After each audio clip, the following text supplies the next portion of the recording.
Welcome back. We're very happy to be with you as we continue our reflections. I hope you had a very good first week of Christmas here. In this country, we celebrate Christmas up until next week, the baptism of the Lord. There's some debate whether or not that's the first day of ordinary time or whether or not that's the last day of Christmas, but I don't think any of you really ought to lose any sleep over it. But that's when we do this. In some places, they celebrate Christmas right up until the presentation in February, in the beginning of February, which is a very nice practice, I think. But here we traditionally do that there. At that point, we go back to green in January.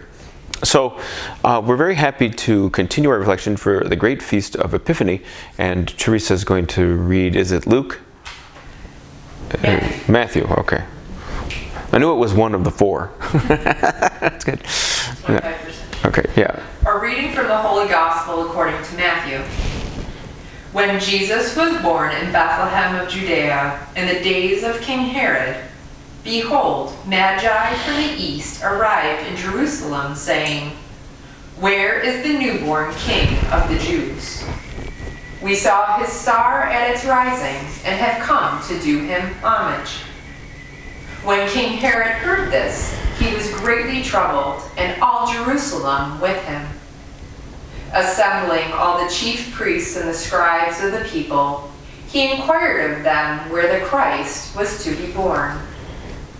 They said to him, "In Bethlehem of Judea, for thus it has been written through the prophet, and you, Bethlehem, land of Judah, are by no means least among the rulers of Judah, since from you shall come a ruler who is to shepherd my people Israel." Then Herod called the Magi secretly and ascertained from them the time of the star's appearance. He sent them to Bethlehem and said, "Go and search diligently for the child. When you have found him, bring me word that I too may go and do him homage." After their audience with the king, they set out. And behold, the star that they had seen at its rising preceded them, until it came and stopped over the place where the child was. They were overjoyed at seeing the star. And on entering the house, they saw the child with Mary, his mother. They prostrated themselves and did him homage. Then they opened their treasures and offered him gifts of gold, frankincense, and myrrh. And having been warned in a dream not to return to Herod, they departed for their country by another way. The Gospel of the Lord. Praise to you, Lord Jesus Christ. We hear this story and we associate it with Epiphany. In fact, when I was a little boy, they always said, okay, Epiphany is the three kings. That's what you associate with the Epiphany. And the star and all of those things. So you have these, We Three Kings is a very popular Epiphany song, what we hear in the Christmas season, and in Advent for that matter.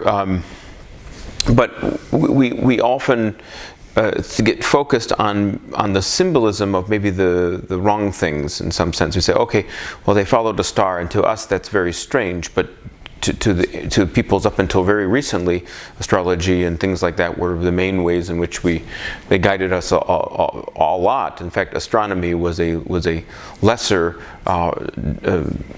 discipline than astrology, and it was kind of the sub-discipline of astrology years ago, studying the motions of the heavenly objects and things like that, and understanding what it meant was foundational up until even just a few hundred years ago.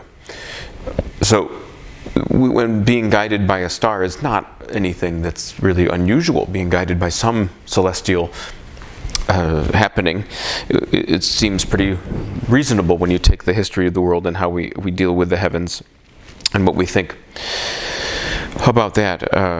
So as much of that great part of the story, and I don't want to ruin it for you in any way, we look at this, and this is a very normal way in which people conducted their lives, and learned people were astrologers, and they followed that star and went to it and saw the signs of the time, so to speak, and found this child. It's a beautiful thing. in the normal course of things, they found this child. They found where Jesus was, and they followed it and found him.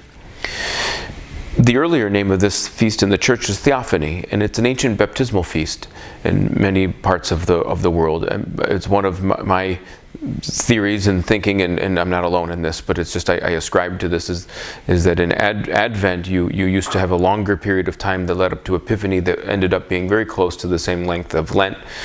And these two seasons may very well have developed specifically for the preparation of people who were becoming members of the church, who were going to be baptized.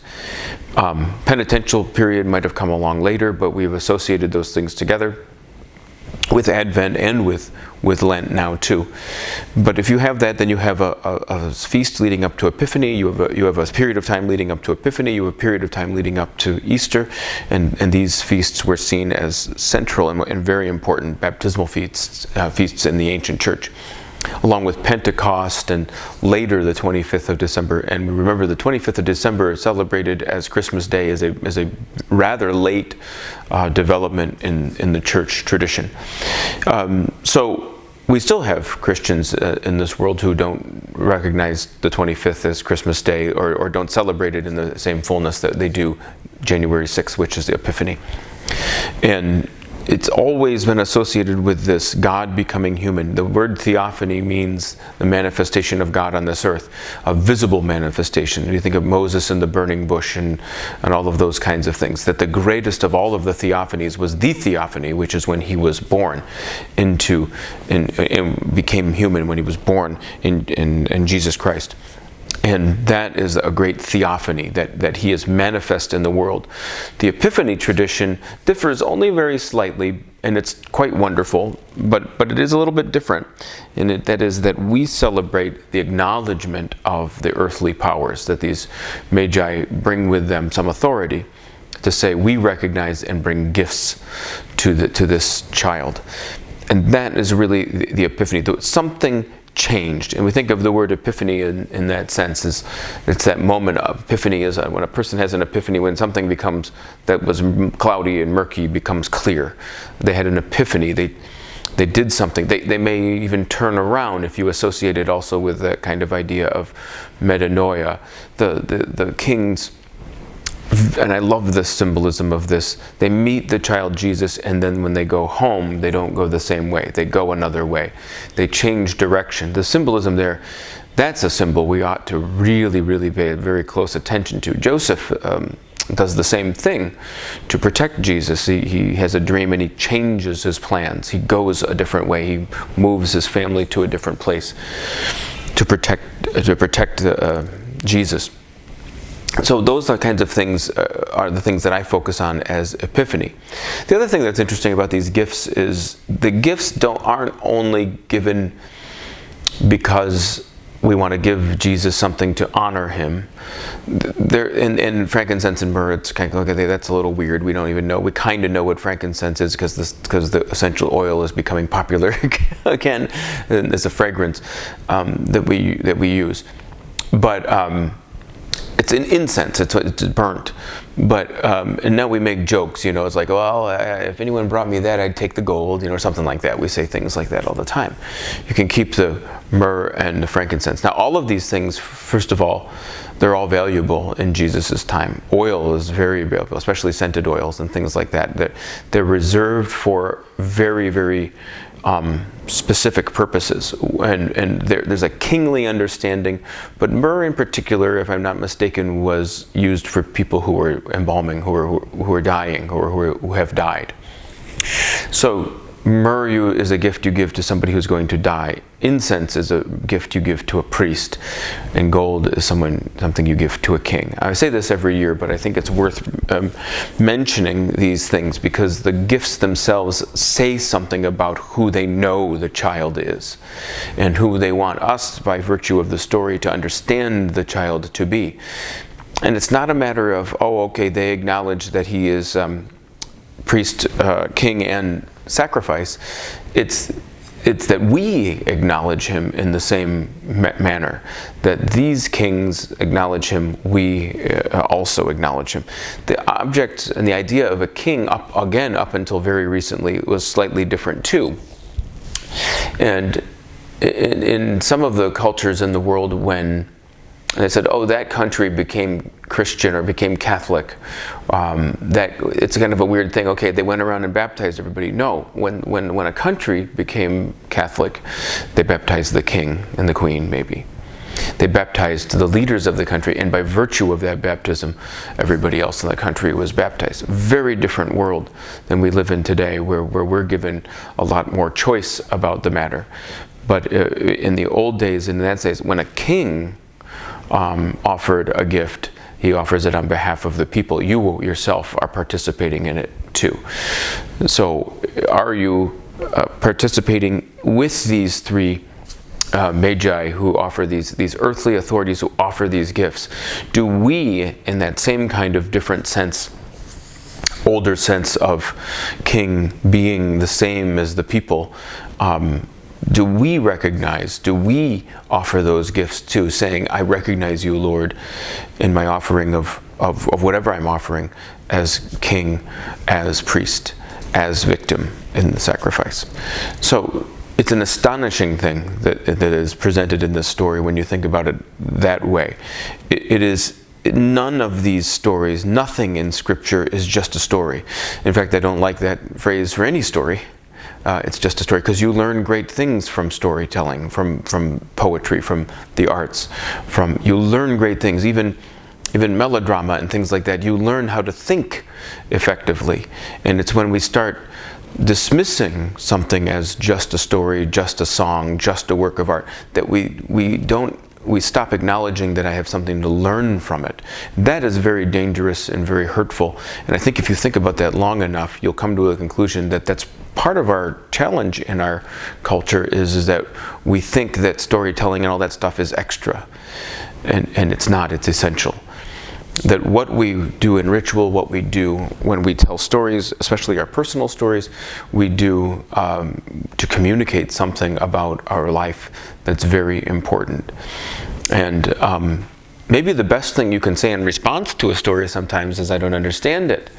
Because then you have the possibility of one day understanding. If you look at it and you say it's just a story, how much time will you spend thinking about it? You'll stop, you'll be done. And they do that with the Trinity. The Trinity is this inscrutable mystery and you'll never understand it. Okay, I'm done thinking about it then.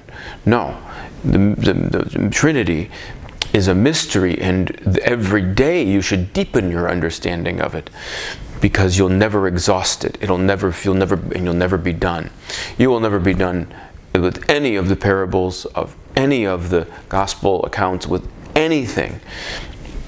You'll never be finished with anything you're presented in the faith understanding when it comes to the realm of mystery. But you should think about it constantly. It should become the center of your life. Finding and living out those theological mysteries more deeply should be our life's work.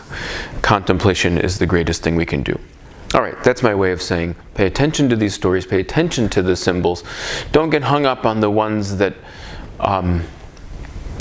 maybe we're kind of, the songs talk about. The star is a beautiful image and a beautiful symbol for me, but it's the least interesting because I think it's very practical. We followed something in the sky to a certain place. What that was is a fascinating question. We don't exactly know what the astronomical event was that was happening that caused that. But the most important thing about that is they followed it. And they met the child Jesus, gave the child gifts, specific gifts, and then when they left, they went a different way. They already converted, they already changed direction, they already were in some sense transformed in meeting Jesus Christ. And we are then drawn into this idea that if we, with our rulers with whom we participate in our life, with our kings, if they were ours, would we then follow our leaders back to the child Jesus and go in a different way when we met him, in a better way, in a way that's healthier and better for us? So that's the hope. That is the hope for us all, that when we meet that and have that encounter with God, that we are made better by it and it changes our lives. So there you go. Happy Epiphany, Theophany, or we go back to calling it that. I'd be happy, but I like the Epiphany too. So But have a great week. Go Bills. We got to keep rooting for them. They got a big game this weekend. And we thank you for all of the blessings, Lord, that you give us. And we wish all of you who are out there just continued Christmas blessings. So thank you very much.